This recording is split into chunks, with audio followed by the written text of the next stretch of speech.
Hello, welcome to my channel. তোমরা সবাই কেমন আছো? আশা করি খুব ভালো আছো, আর আমিও ভালো আছি। আজ একটু বেশিই ভালো আছি। তার কারণটা তোমরা একটু পরে জানতে পারবে। আর সকাল থেকে কোনো রকম কথা বলা হয়ে ওঠেনি, খুব ব্যস্ত ছিলাম, অনেক রান্নাবান্না ছিল, সেগুলো তোমাদেরকে দেখিয়ে দেবো অবশ্যই।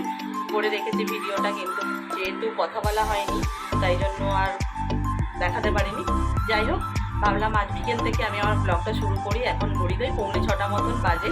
ঘুমাইনি দুপুরবেলা, আর অনেক কিছু রান্নাবান্না ছিল তো, তাই আজকে স্নান করতেও অনেকটা বেলা হয়ে গেছে। চুলটা একটু শ্যাম্পু করেছিলাম, দেখতেই পাচ্ছ, এখনও শুকনো হয়নি, শুকনো হচ্ছে। ভাবলাম তোমাদের সাথে একটু কথা বলি, আর কি কারণ আজকে কেন আনন্দিত সেটা তোমাদের পরে বলবো।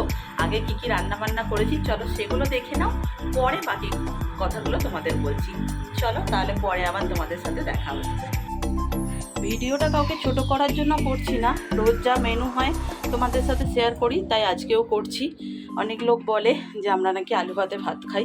যাই হোক, তারা আমার ভিডিও দেখতে পারে অবশ্যই। দেখো, এখানে আছে ভাত, কালকের একটু মাছের তরকারি ছিল সেটাও রেখে দিয়েছি, আর একটা একটা করে আস্তে আস্তে দেখাই। কাঁকরোল ভাজা, পটল ভাজা, কুঁদরি ভাজা, কুমড়ো ভাজা, আর ঢেঁড়স আলু ভাজা। আর মামি শাশুড়ি এক্ষুনি খাসির মাংস দিয়ে গেল, ঠিক আছে।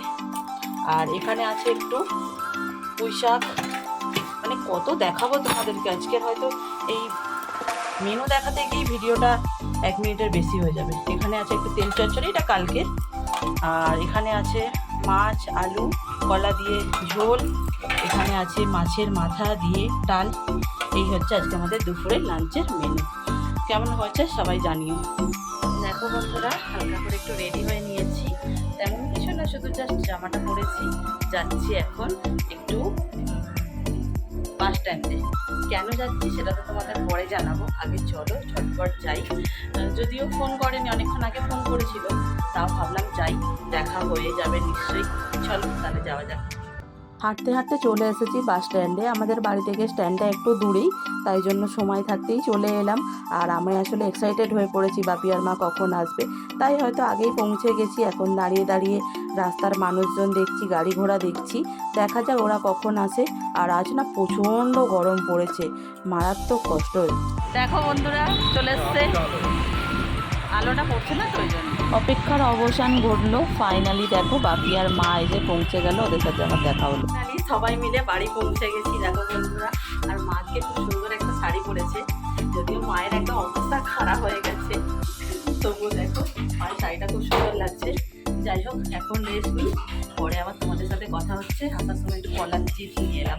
বন্ধুরা, বাড়িতে চলে এসেছি অনেকক্ষণ, এসে তো অনেক কিছু খাওয়া দাওয়া হলো, তোমাদের সাথে শেয়ার করা হয়নি। এ দেখো, গিরির জন্য বাবা সনু এনেছে, গিরি এখন সেবা করছে। সবাই একবার বলে দাও হরে কৃষ্ণ, রাধে রাধে।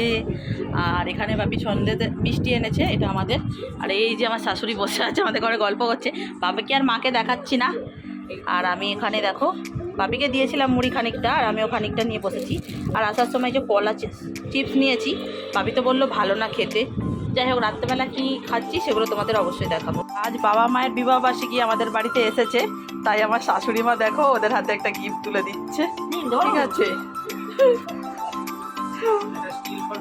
দেখো বন্ধুরা, সকাল সকাল মা রেডি হয়ে নিয়েছে, চলে যাচ্ছে বাড়ি। আর ওই যে ওইখানে বাপি, ঠিক আছে। এই সময়টা আমার জীবনে সবথেকে খারাপ সময়। বাড়ির যখনই কেউ বাড়ি চলে যায় আমার এত কান্না লাগে। তোমরা তো দেখতেই পেলে, বাপি আর মা কালকে সন্ধ্যাবেলা এলো, আবার আজকে সকাল না হতে হতেই চলে গেল। অ্যাকচুয়ালি এখনো বাড়ি যায়নি, যাবে এখন ডাক্তারের কাছে। ডাক্তারের কাছে কতটা সময় লাগবে সে তো বলা যাচ্ছে না। বললাম বাড়িতে আসবে, রান্নাবান্না করে রাখবো, খাওয়া দাওয়া করে যাবে, কিন্তু বাপি যেহেতু নাইট ডিউটি আছে, আর আজকে ওদের বাড়িতে পুজো আছে, দশহারা, আর মায়ের হাতের অবস্থা খুবই খারাপ, তাই বাধ্য হয়ে ডাক্তার দেখাতে আসা, না হলে হয়তো মা আসতো না। যাই হোক, কি আর করা যাবে, চলে গেল। আর কালকে রাতে তো তোমাদের সাথে শেয়ারই করা হয়নি, আর কত কিছু শেয়ার করবো। সারাদিন কালকে খাওয়া হয়েছে, দেখো লিমকা আনা হয়েছিল, সেটা খাওয়া হয়েছে। যাই হোক, মনটা একটু খারাপ, মানে একদিনের জন্য বলবো না, ঠিক একবেলার জন্য ওরা আসে, শুধু রাতটুকু থাকে, তারপর চলে যায়। সবাইকে ডাকি আমাদের বাড়িতে আসার জন্য, ভাইকে ডাকি, বৌদিদেরকে ডাকি, তারাও তো কেউ আসে না। যাই হোক, চলো তাহলে দুঃখী মন নিয়ে আজকের মতন ভিডিওটা এখানেই এন্ড করে দিচ্ছি। তোমরা সবাই ভালো থাকবে, সুস্থ থাকবে, সাবধানে থাকবে।